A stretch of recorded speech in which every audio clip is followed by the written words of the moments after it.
जिधर अटक दो शायद देखो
আমরা দরজাটি বাড়ির দিয়ে লাগাই রাখছে, লাগাই আছে এই দরজা ভাঙছে, এই তালা ভাঙছে, কেমনে জানি ঘরে ঢুকছে কইতারি না তো নি এত দূরে থাকলে কেমনে কইতারম ঘরে ভিতরে দালানের ভিতরে থাকলে কোন যা। আনুমানিক কি কি চুরি হয়েছে আপনার মন্দির থেকে? আমার ঠাউরে গলার আসলো, গলার নাই, নুপুর আসলো, নুপুর নাই, হাতের বাসি এটারে ব্যাগকাইছে, রুফার বাসি এটারে ব্যাগকাইছে, এটারে ফারখানা বাইট করতো। এবারে মধ্যে ঠাউরের সুডু সেই নাচলো, সুরা আসলো নাই।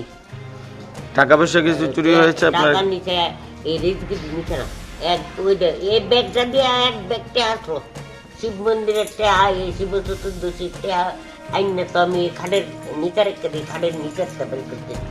আনুমানিক কত টাকা হবে? 50-এর উপরে হইব টেয়া। আমি টেয়া খরচ করি না, আমি ঠাউরের টেয়া ঠাউরের ইয়ে রেখে দিই। আপনার এই মন্দিরটা কত বছর পুরনো? আর ওই তার ওইটা আমার মেয়ে, এই দুজন তার মেয়ে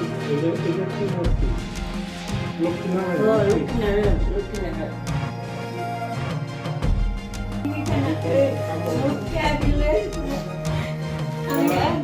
আমরা উৎসবের লোক রাখছি আমরা প্রত্যেকবার আই আমরা উৎসব আমি মনে কেউ নেই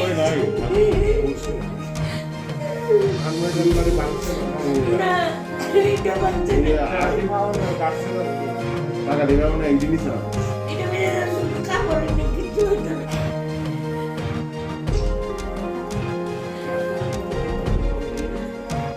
আসলে আমরা এই এলাকার বিশ্ব হিন্দু পরিষদের আমরা সঙ্গের এই ছেলেরা সবাই মিলে আমরা এই দিক দিয়ে যত মন্দিরগুলো আছে সবগুলাতে আমরা পরিক্রমা করি, সুযোগ সুবিধা এগুলো আমরা দেখি। তারপর আজ সকালে ভোরবেলা আমি খবর পাই আমারই একজন সমাজসেবক ফোন করেছে যে নারায়ণবাড়িতে চুরি হয়েছে।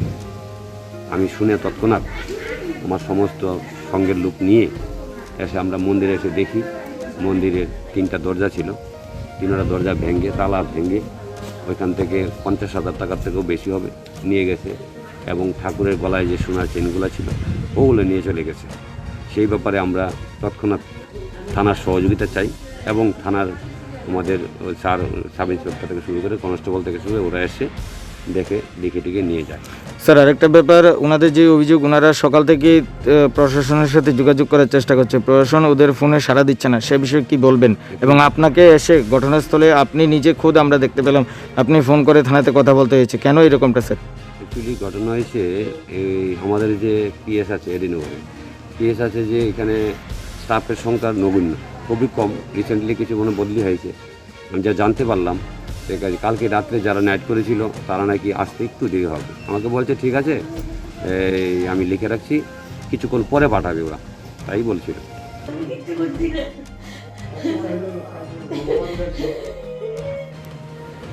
ঘটনা আমরা আজকে সকালে খবর পাইছি প্রায় 7টার সময় যে ডুকলি নারায়ণবাড়িতে একটা চুরি হয়েছে মন্দিরে। যথারীতি আমরা খবর পাওয়া মাত্র আইছি, আয়া দেখলাম এটা নারায়ণ মন্দির, এটা অবস্থিত ডুকলিতে। তো এখানে একজন মহিলা থাকে যিনি এটা দেখভালে আছেন আর কি। দেখলাম সামনের দরজা খোলা, তালা ভাঙা, 2-4টা তালা আছে, তালাগুলি ভাঙা, দরজাটাও পুরা খোলা। তো খবর পেয়ে এলাকার জনসাধারণরা আইছে, রেসপেক্টেড পার্সনরা আইছে। তো তাদের সহযোগিতায় আমি ভিজিট করছি মন্দিরটা। ভিজিট করে দেখলাম যিনি এই মন্দিরের দায়িত্বে আছেন মালিক, উনি বললেন যে ঠাকুরের যে শরীর, মালিকের নামটা কি? বাসনা সরকার। তো ঠাকুরের গায়ে কিছু অলংকার আছিল স্বর্ণের, আর টাকা আছিল। তো এইগুলিকে বা কাহারা দরজা ভাঙিয়া নিয়ে গেছে। স্যার কত হাজার টাকা চুরি হয়েছে বলে ওনার অভিযোগ? ওনাদের অভিযোগ 50,000 টাকা নিছে।